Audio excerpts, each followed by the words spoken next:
오늘 말씀은 욥기 34장 21절에서 37절까지의 말씀입니다. 하나님은 사람의 길을 주목하시며 사람의 모든 걸음을 감찰하시나니 악을 행하는 자는 숨을 만한 흑암이나 어두운 그늘이 없느니라. 하나님은 사람을 심판하시기에 오래 생각할 것이 없으시니 세력 있는 자를 조사할 것 없이 꺾으시고 다른 사람을 세워 그를 대신하게 하시느니라. 이와 같이 그들의 행위를 아시고 그들을 밤사이에 엎으신즉 멸망하나니 그들을 악한 자로 여겨 사람의 목전에서 치심은 그들이 그를 떠나고 그의 모든 길을 무관히 여김이라. 그들이 이와 같이 하여 가난한 자의 부르짖음이 그에게 상달케 하며 환난받는 자의 부르짖음이 그에게 들리게 하느니라. 주께서 사람에게 평강을 주실 때 누가 감히 잘못하신다 하겠느냐? 주께서 자기 얼굴을 가리우실 때 누가 감히 배울 수 있으랴? 나라에게나 사람에게나 일반이시니 이는 사특한 자로 권세를 잡아 백성을 함해하지 못하게 하려 하심이니라. 누가 하나님께 아뢰기를 내가 징계를 받았사오니 다시는 범죄치 아니하겠나이다. 나의 깨닫지 못하는 것을 내게 가르치소서. 내가 악을 행하였으면 다시는 아니하겠나이다 한 자가 있느냐? 하나님이 내 뜻대로 갚으셔야 하겠다고 내가 그것을 싫어하느냐? 그러면 내가 스스로 택할 것이요 내가 할 것이 아니니 너는 아는 대로 말하라. 총명한 자와 내 말을 듣는 모든 지혜 있는 자가 필연 내게 이르기를 욥이 무식하게 말하니 그 말이 지혜 없다 하리라. 욥이 그까지 시험받기를 내가 원하노니 이는 그 대답이 악인과 같음이라. 그가 그 죄 위에 폐역을 더하며 우리 중에서 손뼉을 치며 하나님을 거역하는 말을 많이 하는구나. 아멘. 엘리후가 계속해서 욥의 잘못을 지적을 합니다. 그러면서 하나님이 어떠한 분이신 것을 알려줍니다. 하나님 앞에서 악을 숨길 자가 아무도 없다는 겁니다. 그래서 악한 자를 판결하실 때 이거 증거 들이대시오, 시간 질질 끌지 않는다 하시는 그냥 곧바로 직결 판결이 나온다는 겁니다. 그래서 세계의 권력자에 있는 자들이 권력이 부패해지면 그냥 순간에 무너지고 바뀌어지는 것들을 볼 수 있다는 것입니다. 근데 그 악인들의 행태는 어떠했냐면 하나님과의 길을 무관하게 생각했다는 겁니다. 나는 하나님하고 상관없는 사람이요. 이제는 그 말씀 나하고 상관없는 자요. 하고 그렇게 생활을 했다는 것입니다. 그런데 하나님께서 모든 자를 사랑하셔서 평강을 주실 때가 있다는 겁니다. 악한 자에게도 평강을 주실 때가 있는데도 불구하고 그런 거를 또 싫어하는 사람들도 있다는 겁니다. 그래서 하나님의 주권을 무시하는 자들이 얼마나 많으냐 하고 이제 그 얘기를 합니다. 29절을 보면 주께서 자기 얼굴을 가리우실 때 누가 감히 배울 수 있으시랴. 이 하나님께서 자기 얼굴을 가린다는 것은 뭡니까? 은혜를 더 이상 베풀지 않는다는 겁니다. 악인들도 선인과 같이 함께 의인과 함께 해와 빛을 쫙 내려줍니다. 그거를 일반적인 은총이라고 얘기를 합니다. 그런 것을 쭉 봤는데도 불구하고 그걸 감사 못하는 이 악인들은 계속해서 악한 길로 갈 때 판결이 그냥 빨리 일어난다는 것입니다. 근데 욥이 바로 그러한 모습이라는 겁니다. 욥이 얘기할 때 자꾸 악을 행하는 그 말을 한다는 겁니다.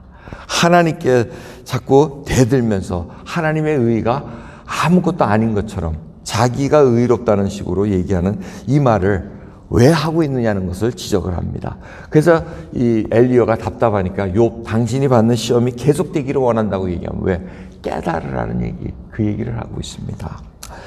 오늘 말씀을 통해서 저희들이 한번 생각해 봐야 될 것은 하나님께서는 감찰하신다는 것입니다. 우리의 모든 생각과 우리의 발걸음, 행했던 거 하나하나를 다 보고 계신다는 겁니다.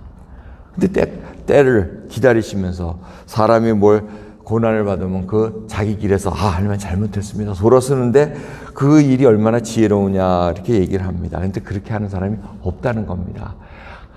된통 당해봐야 그때 가서 하나님 정말 살려주시오 이렇게 얘기한다는 것입니다. 우리가 생각해야 될 것은 사람의 행위가 잠언서에 있는 말씀입니다. 모두 정직하다고 얘기하지만 하나님께서는 어떻게 하신다고요? 심령을 감찰하신다고 얘기합니다. 우리가 뭘 생각하고 우리 마음속에 숨은 동기 어떤 뜻을 가지고 얘기했던 거 나 아무 생각 없이 얘기했어요. 아닙니다. 그 속에는 굉장히 삐뚤어진 뭐가 있어서 그렇게 나온 얘기입니다. 그런 것들을 다 하나님께서 아신다고 얘기를 합니다. 그래서 한때 교회 초반 그 초대교회와 또 중세교회 유명했던 구호 같은 얘기가 뭐였어요? 코람데오.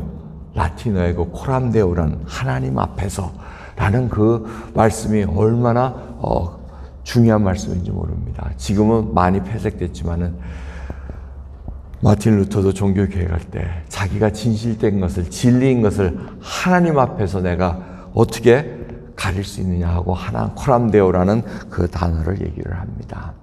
여러분, 우리는 정말 이 말씀을 깊이 생각해 봐야 됩니다. 감찰하신 하나님 앞에 우리가 어딜 숨을 수 있겠습니까? 뭘 감출 수가 있겠습니까? 하나님께서 얼굴을 가리실 때는 그때는 이미 다 게임이 끝나버린 겁니다. 심판하시겠다고 작정하셨을 때 누군가 거룩한 백성, 코람데오에 하나님 앞에서 항상 거룩함을 지닌 자가 주여 나를 보내주옵소서. 누구도 하나님 앞에 설 수 없습니다. 이사야도 하나님 앞에, 예레미야도 하나님 앞에 나갔을 때 죄인이로소이다. 나는 정말 죽어야 됩니다. 이렇게 고백하는 자들입니다.